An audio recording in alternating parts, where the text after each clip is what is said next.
দেখ এই অঙ্কটা হওয়া উচিত ছিল। হ্যাঁ, এই মডেল সেটের 4 নম্বর যে অঙ্কটা, হ্যাঁ যেটা বললি, এখানে বলছে দেখ এই শর্তটা দেওয়া আছে।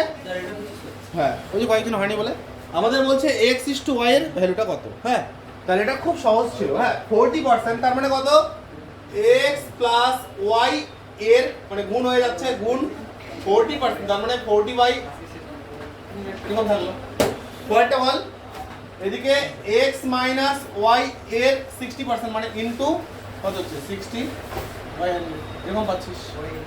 ব্যাস ভাঙাই দিলেই তো হয়ে গেল।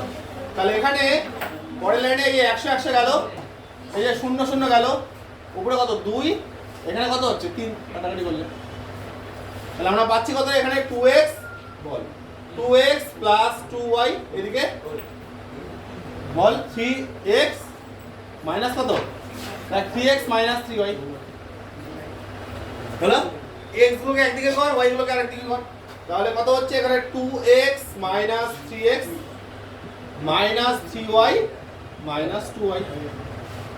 তাহলে এখান থেকে আমরা পেয়ে যাচ্ছি কত, -x, এদিকে হচ্ছে -5y, মাইনাস মাইনাস গেল, তাহলে x = 5y।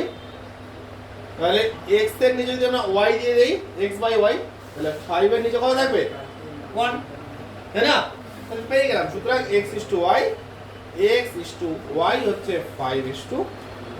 তাহলে প্রত্যেকের হওয়া উচিত ছিল তো অঙ্কটা, কিন্তু প্রত্যেকের হলো না। হ্যাঁ, তাহলে ভালোভাবে এগুলো করতে হবে।